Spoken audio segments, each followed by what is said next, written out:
तो मूवी की शुरुआत होती है मॉन्ट्रियल के एक आइलैंड को दिखाते हुए, जहां एक बायोटेक कंपनी को गोल्फ क्लब फील्ड की देखभाल के लिए हायर किया जाता है। इस कंपनी के कर्मचारी वहां नई तरह की फर्टिलाइजर यानी खाद का इस्तेमाल करते हैं, जो सर्दियों में जमी बर्फ को पिघलाकर घास को ताजा और हरा रखता है, ताकि अमीर लोग साल भर गोल्फ खेलने का मजा ले सकें। अगले दिन डैन नाम के एक सिक्योरिटी गार्ड को अपने घर में राशन का सामान भरते हुए दिखाया जाता है। दरअसल डैन एक ऐसे रेडियो शो को रोजाना सुनता था जिसमें ये बताया जाता था कि कोई भी मुसीबत कभी भी अचानक आ सकती है, और वो उन्हीं अनदेखी मुसीबतों से लड़ने के लिए खुद को तैयार कर रहा था। आज की रात वो माचिस के बिना ही आग जलाने की प्रैक्टिस कर रहा था। इसके लिए वो अपनी शॉटगन के खोल से पाउडर निकालकर इस्तेमाल करता है, जिससे छोटा सा धमाका होता है और उसकी एक आईब्रो जल जाती है। यहाँ से सीन शिफ्ट होता है और हमें डैन की बेटी पैट्रिसिया को दिखाया जाता है, जो कि गोल्फ क्लब में हेल्पर का काम करती थी। यहाँ बायोटेक कंपनी का सीईओ मिशेल एक अमीर कपल को गोल्फ खेलकर बताता है कि उनके फर्टिलाइजर की वजह से घास कितनी बढ़िया तरह से काम कर रहा है, जिससे खेल में मजा आ रहा है, जबकि असली कमाल तो जमीन के नीचे हो रहा था, जहां फर्टिलाइजर कई गुना फैलकर जमीन के नीचे मौजूद उस पानी को खराब कर रहा था जो पूरे टाउन को सप्लाई होता था। नेक्स्ट सीन में जैक्स नाम के एक्टर को दिखाया जाता है, जो कि स्टूडियो के नल से एक ग्लास पानी पीने के बाद अपने घर के लिए सामान खरीदने जाता है, जहां स्टोर में रखे हुए फल और सब्जियों को नल के पानी से ही धोया जाता था और उन्हें सूखने से बचाने के लिए भी नल का पानी ही यूज किया जाता था। अचानक जैक्स को चक्कर आने लगते हैं, पर थोड़ी देर के लिए वो उसे इग्नोर कर देता है। घर पहुंचने पर वो देखता है कि उसके दांत ग्रीन कलर में बदलते जा रहे थे और उसके पेट में अजीब सी आवाज आ रही थी। जब वो अपनी वाइफ को ढूंढते हुए बाथरूम में जाता है, तब तक वो पूरी तरह से ज़ॉम्बी बन चुका होता है। वो अपनी वाइफ को काट कर उसका मांस खाने लगता है और उसके ऐसा करते ही वो भी ज़ॉम्बी बन जाती है। इसके बाद जैक्स भी टब में घुस जाता है और दोनों की ग्रीन आंखें धुंधली होने लगती हैं। उधर गोल्फ क्लब में मिशेल और वो कपल मेन बिल्डिंग की तरफ जाते हैं और ये देखकर हैरान होते हैं कि वहाँ कोई भी नहीं था। अचानक एक आदमी भागता हुआ आता है और चिल्लाते हुए कहता है कि लोग बीमार हो रहे हैं, इसलिए उन्हें भी वहाँ से भाग जाना चाहिए। तभी वहाँ ढेर सारे एम्प्लॉयज उसका पीछा करते दिखाई देते हैं। वो सब के सब ज़ॉम्बी बन चुके थे। उसी वक्त एक डॉग भी दिखाई देता है, जिसे देखकर वाइफ उसे अपने पास बुलाती है, पर वो गुस्से से उसके ऊपर जंप करता है और उसकी गर्दन में काट लेता है। ये देखकर उसका हस्बैंड और मिशेल डॉग को दूर फेंक देते हैं। तभी उन्हें दूसरे ज़ॉम्बीज वहाँ से भागते हुए दिखाई देते हैं। तब वो औरत भी ज़ॉम्बी में बदलने लगती है, जबकि दोनों आदमी जल्दी से बिल्डिंग के अंदर घुसकर दरवाजा बंद कर लेते हैं। लेकिन डॉग भी चुपके से बिल्डिंग के अंदर घुस जाता है और उस औरत के हस्बैंड के पैर में काट लेता है, इसलिए वो लोग उसे अलग कमरे में बंद कर देते हैं। तब तक सारे ज़ॉम्बी दरवाजे पर इकट्ठे हो जाते हैं और जोर जोर से दरवाजा नॉक करने लगते हैं। इतने में हस्बैंड भी ज़ॉम्बी बन जाता है और मिशेल का पीछा करने लगता है, जो हाथ में एक चाकू लिए किचन में छिप जाता है। नेक्स्ट सीन में डैन को दिखाया जाता है, जिसे एक बूढ़ी औरत फोन करके कहती है कि उसके पड़ोसी शोर शराबा कर रहे हैं और आपस में लड़ रहे हैं। जब वो वहाँ पहुंचकर बेल बजाता है तो उसके पड़ोसी बाहर निकल कर आते हैं, जो कि ज़ॉम्बी बन चुके थे। तभी वो बूढ़ी औरत भी ज़ॉम्बी बन जाती है और डैन का पीछा करने लगती है। डैन जल्दी से कार के अंदर छुप जाता है और मदद के लिए पुकारता है,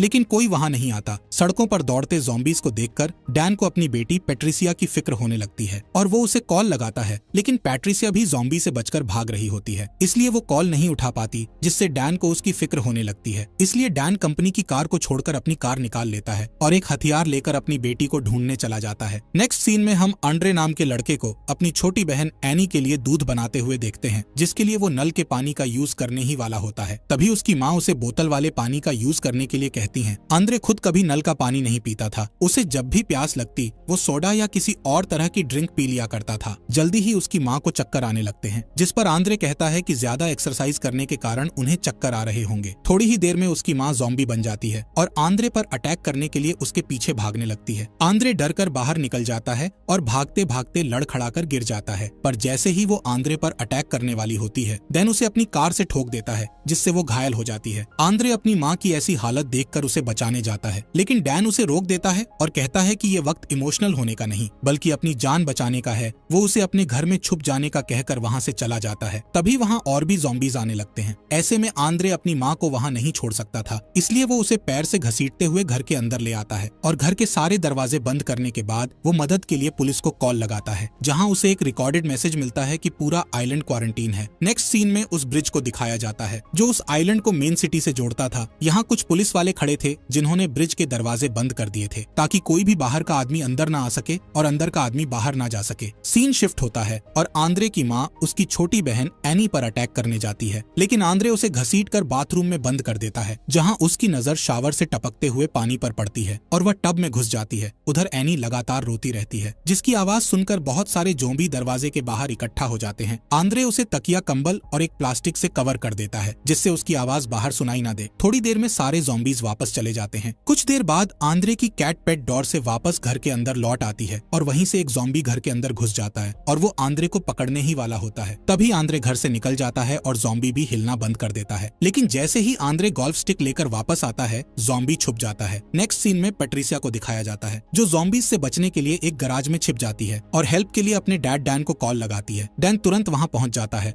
और देखता है कि गराज के बाहर ढेर सारे ज़ॉम्बीज मौजूद हैं। वो अपना चाकू निकाल लेता है और उससे कुछ ज़ॉम्बीज को मार डालता है और कुछ को जमीन पर गिरा देता है। इसके बाद वो अंदर जाता है। उसी वक्त ब्रिज पर मौजूद पुलिस वाले वहां से हट जाते हैं क्योंकि मिलिट्री वाले ज़ॉम्बी से अफेक्टेड एरिया को बॉम्ब से उड़ाने लगते हैं। इससे पूरे टाउन में पावर कट हो जाता है। अगली सुबह एनी की आया काम पर आने के लिए ब्रिज के पास पहुंचती है तो देखती है कि वो टूट चुका है। इस बीच आंद्रे अपने घर की खिड़की से ज़ॉम्बीज का वीडियो बनाने लगता है और उसी वक्त नेट पर प्रेस कॉन्फ्रेंस दिखाया जाता है जहां रक्षा मंत्री लोगों को बताता है कि हम लोगों ने आइलैंड की सुरक्षा की खातिर ब्रिज को डिस्ट्रॉय कर दिया है और अभी स्थिति नियंत्रण में है। तभी आंद्रे के फोन की बैटरी डाउन हो जाती है। इसके बाद वो अपनी माँ को चेक करने के लिए अंदर जाता है और देखता है कि उसकी माँ ग्रीन कलर के चिपचिपे मटेरियल से ढक गई है। अचानक उसकी माँ एनी पर अटैक करने लगती है। तब आंद्रे उनका ध्यान बटाने के लिए शोर करने लगता है और उनकी फेवरेट सब्जी को उनके सामने हिलाने लगता है जिससे अट्रैक्ट होकर उसकी माँ उसके पीछे भागने लगती है। ऐसा करते करते वो दोनों लिविंग रूम में पहुंच जाते हैं जहां गलती से उसकी माँ टीवी स्टैंड से टकरा जाती है और टीवी उनके ऊपर गिर जाता है जिससे उनकी मौत हो जाती है। दुखी मन से आंद्रे अपनी माँ को वापस बाथरूम के अंदर ले आता है और देखता है कि उनके जख्मों पर घास उगने लगे थे। फिर वो उनके फोन को उठाता है लेकिन वो फोन भी टूट चुका था। इसके बाद आंद्रे एक सीढ़ी लेकर सामने के दरवाजे से बाहर की तरफ देखता है जहाँ ढेर सारे ज़ॉम्बीज खड़े थे जैसे कि वो उसी के बाहर आने का इंतजार कर रहे हों। अब वो भी घर के अंदर रहकर थक चुका था, इसलिए वो एनी को बेबी कैरियर में डालकर हाथ में गोल्ड स्टिक लेकर घर का दरवाजा खोल देता है जिससे ज़ॉम्बीज घर के अंदर कैट को देखकर उसे पकड़ने के लिए घर के अंदर घुसते हैं और रास्ता साफ देखकर आंद्रे तुरंत वहां से भाग खड़ा होता है। वो ग्रोसरी स्टोर की तरफ भागता है और ज़ॉम्बी भी उसके पीछे पीछे भागते हैं लेकिन सारे दरवाजे बंद होते हैं और वो ज़ॉम्बीज से घिर जाता है। तभी अचानक एक दरवाजा खुलता है और डैन उसे अंदर खींच लेता है। डैन कल से वहीं पर डेरा जमाए हुआ था इसलिए उसने वहाँ कैंपिंग के लिए जगह भी बना ली थी, लेकिन उसके पास इस सिचुएशन से निपटने का कोई ठोस प्लान नहीं था। सारे बोट्स भी पहले ही वहाँ से जा चुके थे और पानी में तैर कर जाना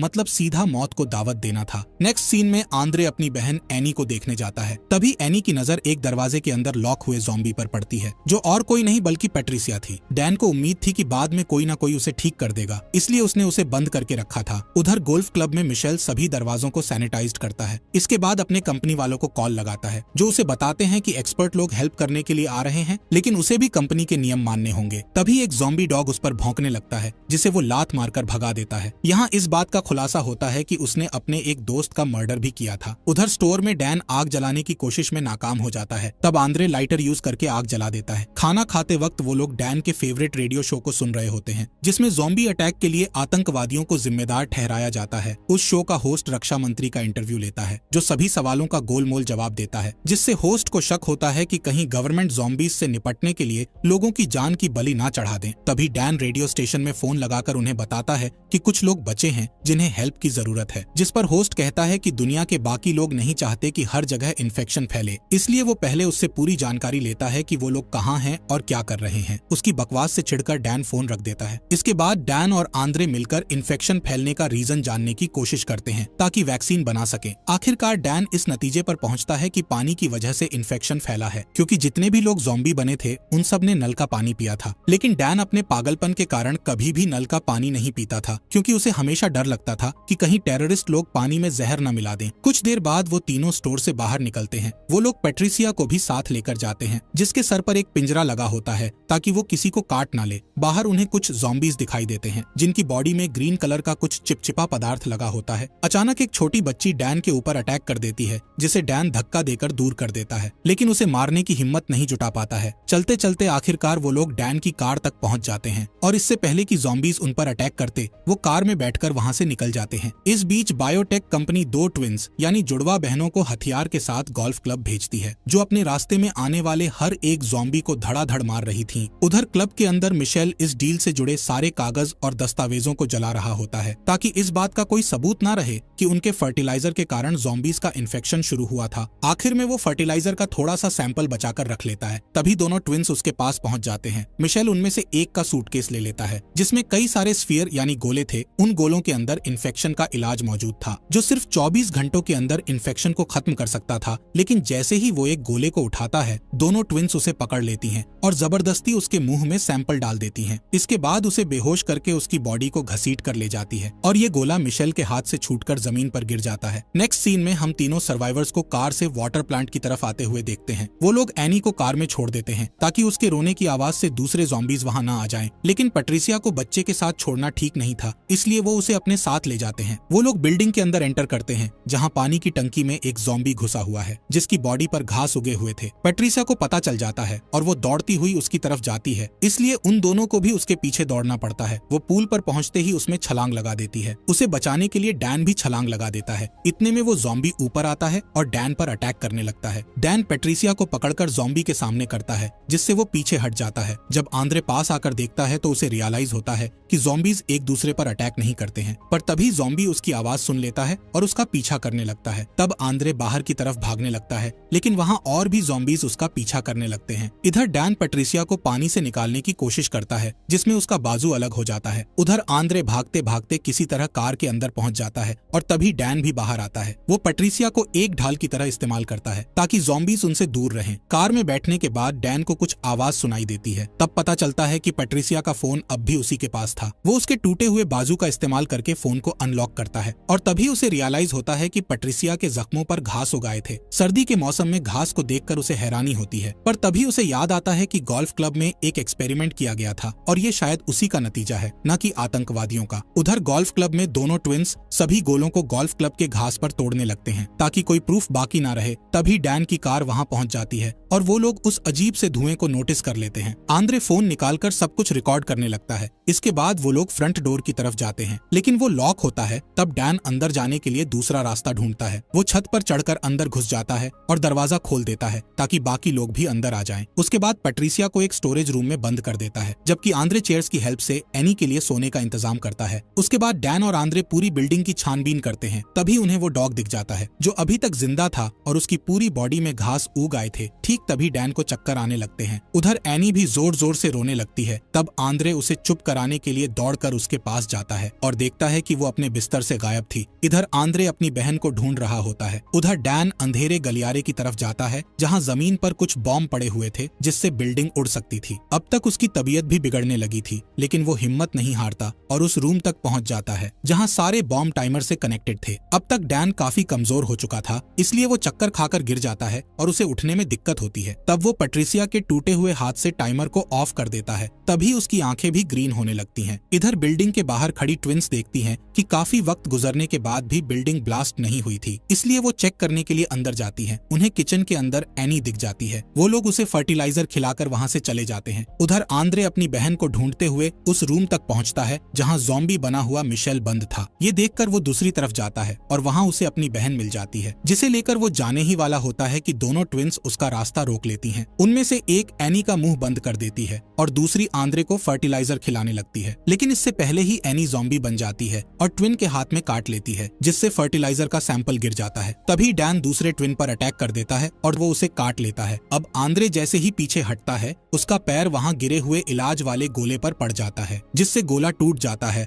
और चारों तरफ धुआं फैलने लगता है, जिससे एनी और डैन धीरे धीरे ठीक होने लगते हैं। अब डैन आंद्रे का पीछा करने लगता है और दोनों भागते भागते किचन में पहुंच जाते हैं। पर जैसे ही डैन आंद्रे को काटने वाला होता है कि अचानक उसे एनी की मौजूदगी का एहसास होता है और वो उसे छोड़ देता है। उसी वक्त दोनों ट्विंस अपनी अपनी गन निकालकर एक दूसरे को मार डालती हैं, क्योंकि वो नहीं चाहती थी कि वो दोनों ज़ॉम्बी बने। नेक्स्ट सीन में आंद्रे डैन के जैकेट से उसके पुराने फोन को निकालकर पैट्रिसिया के फोन पर कॉल लगाता है और रिंग की आवाज से वो फोन को ढूंढ लेता है और वीडियो बनाने लगता है, जिसमें वो अब तक हुई सारी घटनाओं के बारे में बताता है। फिर हेल्प की रिक्वेस्ट करते हुए उस वीडियो को इंटरनेट पर डाल देता है। इसके बाद वो डैन को उसकी बेटी के रूम में पहुंचा देता है। इधर जैसे ही आंद्रे का वीडियो न्यूज चैनल तक पहुंचता है, गवर्नमेंट वहां की सफाई के लिए सेना भेज देती है। सोल्जर्स रास्ते में आने वाले हर ज़ॉम्बीज को फायर गन से मारते जाते हैं। तब आंद्रे भी बिल्डिंग से बाहर निकलता है और हाथ उठाकर हेल्प मांगता है। वो अपने साथ पैट्रिसिया का टूटा हुआ हाथ भी लाया था, जिससे वैक्सीन बनाने में मदद मिल सके। तभी एक और सर्वाइवर सोल्जर्स के पास पहुंचता है, जिसे वो लोग गोली मार देते हैं। ये देखकर आंद्रे समझ जाता है कि सोल्जर वहां सर्वाइवर्स को बचाने नहीं,